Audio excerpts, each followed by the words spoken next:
와 동시에 침체에 빠지거나 동시에 과열 구간으로 들어갈 때 보면 거짓말같이 코스피가 단기 고점, 단기 저점을 형성하고 있거든요. 코스닥도 마찬가지고. 사실 제가 15년간 투자를 해보니 해서 이 회전율을 높이는 것이 가장 좋은 투자법이라고 생각을 하거든요. 제 카페나 제 블로그에 많은 이웃이나 회원분들도 회전율을 높이면서 투자를 했더니 주식 투자가 재밌어졌다.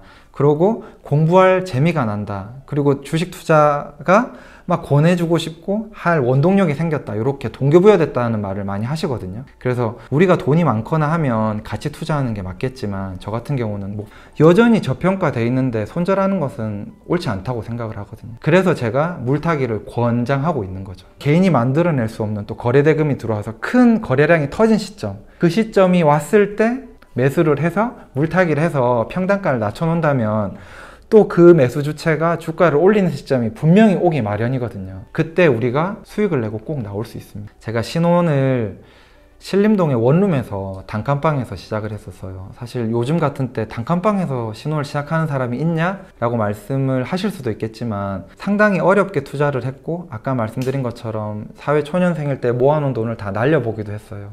빨리 경제력 있는 아빠가 되고 싶었기 때문에 마음은 엄청 조바심이 났고 공부는 상당히 많이 했지만 실제로 결과는 빨리 쉽게 나오지가 않더라고요. 그래서 제가 겪었던 시행착오들이 좀 다른 분들은 이런 시행착오를 좀 덜 겪었으면 좋겠다는 그런 마음이 있어서 구독, 좋아요 부탁드립니다. 주식을 매수하고 매도하는 시점을 어떻게 잡으시나요? 저는 개별 종목이 시장을 이기기는 힘들다고 생각을 하고 있거든요. 그래서 아까 말씀드렸던 RSI와 투자 심리도에 좀 집중을 하고 있어요. RSI와 투자 심리도가 동시에 침체에 빠지거나 동시에 과열 구간으로 들어갈 때 보면 거짓말같이 코스피가 단기 고점, 단기 저점을 형성하고 있거든요. 코스닥도 마찬가지고. 그래서 제가 항상 지금은 단기 고점인 것 같습니다. 일단 현금화하는 게 좋을 것 같습니다 라고 주고 있고, 그리고 침체 시그널이 나오면 일단 단기 저점이니까 지금 매수할 타이밍이라고 일단 이야기는 하고 있어요. 일단 이게 첫 번째 제 매수 타이밍이라고 먼저 말씀을 드리고 싶고요. 제가 디노 테스트는 한 달에 꾸준히 제가 수년간 매달 해오고 있거든요. 저 같은 경우는 한 달에 적게는 한 30종목, 많게는 한 100종목 정도 디노 테스트를 하고 있고 지금까지 총 한 종목들이 1000개가 넘기 때문에 일종의 투자할 수 있는 재료가 제 보따리에 상당히 많이 들어있는 거죠. 그래서 그 종목들 중에 어쨌든 고점이 나왔다는 건 아까 말씀드린 것처럼 밸류 자체가 저평가됐다고 벌써 일종의 개런티가 돼 있는 거기 때문에 분할해서 매수를 시작하고 있습니다. 그래서 매수는 하고 있고요. 매도는 일단 특별히 강한 재료가 나오지 않는 이상 일단 제 목표 수익률은 10%거든요. 뭐 사실 같이 투자를 하시는 분들은 뭐 10% 투자가 크냐라고 말씀을 하실 수도 있지만 제가 15년간 투자를 해보니 10% 정도만 해서 이 회전율을 높이는 것이 가장 좋은 투자법이라고 생각을 하거든요. 제 카페나 제 블로그에 많은 이웃이나 회원분들도 회전율을 높이면서 투자를 했더니 주식 투자가 재밌어졌다. 그러고 공부할 재미가 난다. 그리고 주식 투자가 막 권해주고 싶고 할 원동력이 생겼다. 이렇게 동기부여됐다는 말을 많이 하시거든요. 많은 사실 개인 투자자분들이 어쩌다 보니 상투를 잡고 원치 않는 장기 투자를 하게 되고 주식 투자에 실패해서 결국에는 마이너스를 보고 떠나는 경우가 상당히 많이 있어요. 우리가 돈이 많거나 하면 같이 투자하는 게 맞겠지만 저 같은 경우는 목표 수익률을 10%로 두고 매도를 하고 그래서 회전율을 극대화하는 걸 목표로 지금 투자를 하고 있습니다. 뭐 그러다 보니 뭐 나름 좋은 결과도 지금 가지고 올 수 있었던 것 같아요. 대부분의 사람들은 부정적인 의미로 물타기 하지 말라고 합니다. 근데 오히려 디노님은 물타기가 필요할 때는 해야 된다라고 네. 얘기를 하셨어요. 그거에 대해서 말씀. 첫 번째로 우리가 주식 투자를 할 때 한번 생각을 해봐야 돼요. 왜냐하면 저희가 작은 휴지를 살 때도 이 휴지가 좋을지 저 휴지가 좋을지 1000원을 싸게 살지 비싸게 살지 고민을 하는 경우가 많이 있잖아요. 근데 사실 주식을 살 때 보면 어떤 이런 자기가 고민하거나 공부하는 시간은 없이 유튜브가 사라니까 사고 아니면 뉴스 보고 급등했다니까 사고 이러는 게 거의 실패를 가지고 오는 게 대부분이라고 생각을 하거든요. 공부를 하기 위해서 그리고 공부를 해야만 좀 안정적으로 확신을 가지고 투자할 수 있다는 걸 말씀드리고 싶고요. 저 같은 경우는 그래서 이 공부를 정량화하기 위해서 디노 테스트를 만들었다고 말씀을 드렸는데, 제가 손절을 하지 않기 위해서 사실 디노 테스트를 하는 거거든요. 좋은 기업, 그리고 저평가된 기업을 매수를 하고 손절을 하지 않기 위해서, 그래서 디노 테스트를 한 거기 때문에 일단 손절은 하지 않습니다. 그러면 항상 매수를 하고 단기에 급등을 하느냐? 그렇진 않거든요. 저도 마이너스 30%가 나기도 하고 40%가 나기도 해요.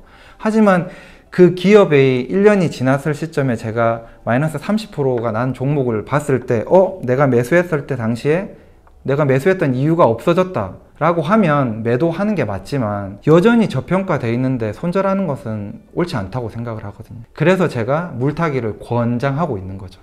첫 번째로, 자기가 매수할 때 이유가 여전히 존재하느냐, 주가가 하락했음에도 불구하고 그 이유가 여전히 존재하느냐가 중요한 것 같아요. 그런데 내가 이걸 왜 샀더라?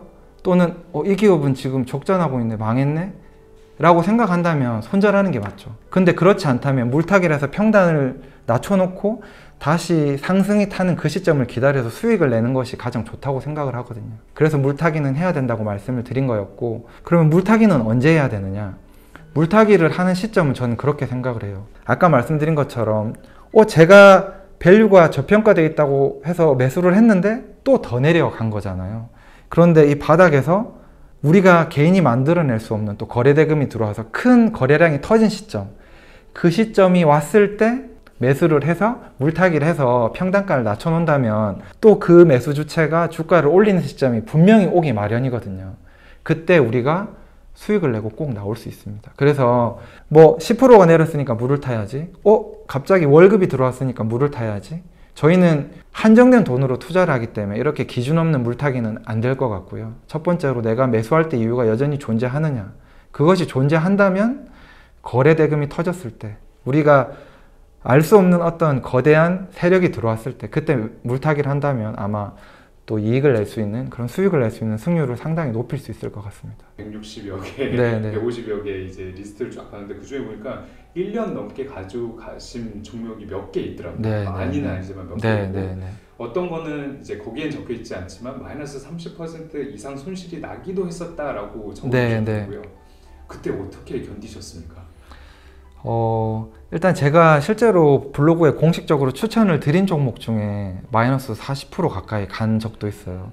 왜냐면 아시다시피 2021년도에 3,300까지 올라갔던 지수가 22년에 2,300까지 하락했을 때 사실 개별 종목이 지수를 이기기는 어렵거든요. 그래서 제가 가지고 있던 추천드렸던 종목도 하락을 했죠. 그 종목의 밸류는 여전히 저평가돼 있다고 판단을 했던 게 여전히 흑자는 나고 있고, 그리고 타 기업 대비 여전히 좀 저평가돼 있다고 저는 아까 그 디노 테스트를 통해서 재확인을 했었거든요. 바닥에 주가가 머물고 있을 때, 아까 말씀드린 대량 거래가 들어왔을 때 제가 이제 물타기를 진행을 하였고, 때마침 올 초에 종목들의 랠리가 시작될 때 제가 가지고 있던 그 마이너스 종목들도 급등이 나왔었거든요. 그래서 또 가볍게 또 수익을 내고 나왔던 기억이 있네요. 네. 결국은 이제 디너 테스트를 해봤을 때 아직도 그 밸류를 유지하고 있었기 때문에 견딜 수 있다. 네, 맞습니다. 네. 자기가 사실 공부를 하고 샀기 때문에 견딜 수 있는 좀 확신이 있었던 것 같아요. 우리도 어떤 물건을 살 때 우리가 충분히 준비하고 알아본 물건은 남들이 좋지 않다고 말해도 우리가 또 흔들리지 않잖아요. 남들한테 추천하고 좋다고 계속 말할 수 있는 것이고, 저도 물건을 사듯이 주식을 공부하면서 샀었고, 그래서 누구에게도 자신 있게 이 종목은 좋은 종목입니다 라고 말씀드릴 수 있었던 것 같아요. 단기 투자자, 중기 투자자, 장기 투자자 이렇게 나눠서 얘기를 하는데, 디오님 스스로는 어떻게 말씀을 하시나요? 앞서 말씀드린 것처럼 저는 기간에 집중하는 투자자는 일단 아니라고 말씀을 드리고 싶어요. 제 목표 수익률은 10%이기 때문에 제가 추천을 하고 바로 다음날 급등을 해서 목표 수익률 10%를 달성한 종목도 있었고요. 그리고 아까 말씀드린 것처럼 1년, 2년에 걸쳐서 10%를 달성하고 나온 종목도 있었어요. 그래서 저는 목표 수익률을 지키기 위해서 노력하는 투자자지, 단기든 스윙이든 중기든 장기든 어떤 기간에 따라서 투자하는 투자자는 아니에요. 제가 이제 보니까 이제 블로그도 그렇고 카페에도 그렇고 무료로 정말 주식을 추천을 해주고 계시더라고요. 네네. 대부분 이제 리딩방이라고 해서 이제 돈을 받고 하는데 네. 무료로 어떻게 추천을 하신 어떤 자기만의 철학이나 생각이 있으십니까? 네. 이게 사실 뭐 제일 중요한 이야기가 될 수도 있을 것 같은데 거듭 말씀드리지만 제가 큰 부를 이루진 아직 못했거든요. 근데 하지만 제가 신혼을 신림동의 원룸에서 단칸방에서 시작을 했었어요. 사실 요즘 같은 때 단칸방에서 신혼을 시작하는 사람이 있냐? 라고 말씀을 하실 수도 있겠지만 상당히 어렵게 투자를 했고 아까 말씀드린 것처럼 사회초년생일 때 모아놓은 돈을 다 날려보기도 했어요. 빨리 경제력 있는 아빠가 되고 싶었기 때문에 마음은 엄청 조바심이 났고 공부는 상당히 많이 했지만 실제로 결과는 빨리 쉽게 나오지가 않더라고요. 그래서 제가 겪었던 시행착오들이 좀 다른 분들은 이런 시행착오를 좀 덜 겪었으면 좋겠다는 그런 마음이 있어서 지금도 좀 부족하고 예전에는 더 부족했지만 이런 부족함에도 불구하고 제 재능을 좀 나누고 싶은 선한 마음에 종목을 좀 무료로 추천을 드리고 있었어요. 그런데 운 좋게 이 종목들이 좋은 결과가 나왔고 그러다 보니까 제가 한 최근 2, 3년 사이에 책도 2권이나 쓰게 되고 이렇게 방송도 나오게 되는 이런 감사한 일들이 좀 생기게 된 것 같아요. 그래서 앞으로도 가능하다면 좀 무료로 계속 제가 가지고 있는 재능들을 좀 나누면서 살아가고 싶고 사는 게 제 꿈이기도 합니다. 네. 너무 좋은 꿈을 갖고 계시네요. 네. 제가 더 많이 배워야 될 것 같습니다. 저희 이제 북웰스는 사실 책을 소개해주는 곳입니다. 특별히 이제 재테크 관련된 책을 제가 소개를 해드렸던 건데 디노님만의 독서법이 따로 있으시다고 하시더라고요. 네. 이렇게 투자를 잘 하게 된 어떤 계기도 독서법이 많은 역할을 했다라고 저도 책에서 읽었던 것 같습니다. 그거에 관해서 소개 좀 부탁드립니다. 저도 사실 어릴 때 책을 정말 안 읽는 아이였거든요. 지식을 얻고자 하는 마음이 큰데 어디서 얻을지 모르다 보니까 책을 좀 읽기 시작을 했었어요. 근데 거의 우리나라 사람들의 대다수가 책을 보면 첫 부분만 읽다가 그만두는 경우가 많이 있잖아요. 근데 제가 예전에 읽었던 자기계발서에 콩나물 독서법이란 이야기가 있었습니다. 그게 뭐냐면 여러분들 콩나물을 키워 보셨는지 모르겠는데 사실 콩나물이 콩시루에 콩이 담겨 있고 물을 그냥 흘려 보내주고 천으로 덮어서 시간을 보내고 또다시 물을 흘려 보내주고 이것들을 반복하면 그 콩에서 이제 줄기가 나와서 콩나물이 이렇게 자라게 되거든요. 그래서 그 책에서 하는 말이 내 머리가 콩이라고 생각하고 책을 물 부어주듯이 그냥 계속 부어주라고 하더라고요. 그래서 저는 이제 그게 제 머리를 이렇게 한 대 탁 치는 계기가 돼서 단기에 한 경제, 금융 요 관련 책들을 한 100권 정도 읽었던 것 같아요.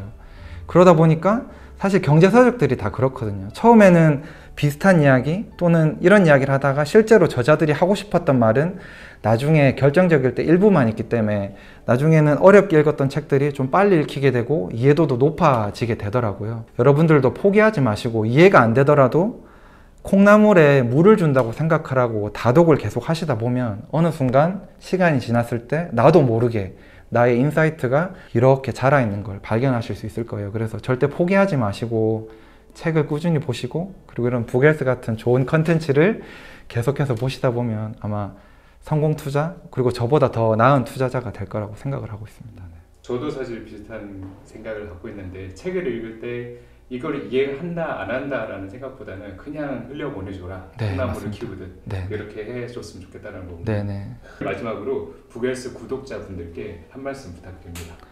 네, 일단 너무 부족한데 이렇게 불러주셔서 너무 감사하다는 말씀 먼저 드리고 싶고요. 사실 투자란 것이 그렇습니다. 남들이 얼마를 벌었다더라 그리고 급등하는데 주식을 사서 단기에 큰 수익을 봤다더라 이렇게 흔들리기가 상당히 쉬운 것 같아요. 네, 제가 책을 통해서 좋은 종목을 고르는 방법과 매수하는 방법을 알려드리고 있지만 사실 투자에서 기술은 10밖에 되지 않고 멘탈이 90이라고 생각을 하고 있거든요. 그래서 여러분 주변에 어떤 말이 있더라도 흔들리지 마시고 자기만의 기준을 일단 만들고 묵묵히 걸어가시다 보면 분명히 좋은 결과는 따라올 거라고 저는 생각을 하고 있습니다. 그래서 흔들리지 않는 멘탈을 기를 수 있는 방법을 좀 고민해 보셨으면 어떨까 하는 좀 제안을 드리고 싶네요. 그리고 제가 예전에 주식을 배울 때보다 요즘은 상당히 좋은 컨텐츠를 쉽게 접할 수 있는 시기인 것 같아요. 그래서 포기하지 마시고 매일 5분이면 5분, 10분이면 10분 꾸준히 이렇게 학습하시다 보면 언젠가는 자신만의 방법 그리고 나만의 수익을 낼 수 있는 방법이 꼭 생길 거라고 생각합니다. 포기하지 마시고 꾸준히 공부하시는 것도 응원 드릴게요. 다시 한번 오늘 불러주셔서 너무나도 감사합니다. 감사합니다. 네.